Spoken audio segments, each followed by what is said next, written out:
Ginto ng Pilipinas sa 4th Asian Para Games na ginaganap sa Hangzhou, China.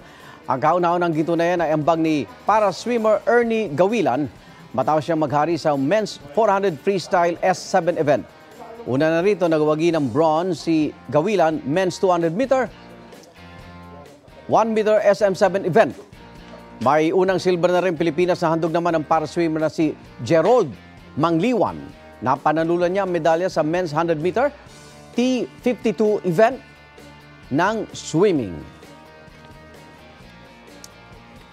Igan, mauna ka sa mga balita. Mag-subscribe sa GMA Integrated News sa YouTube. Sa mga kapuso abroad, subaybayan nyo kami sa GMA Pinoy TV at sa www.gmanews.tv.